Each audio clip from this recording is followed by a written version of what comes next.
Well, hey guys. I had a little scare this morning. This little guy.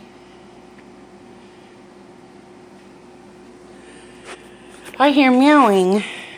And you know the air vent where your refrigerator is? He was stuck in there. How? I have no earthly idea. I finally got him out.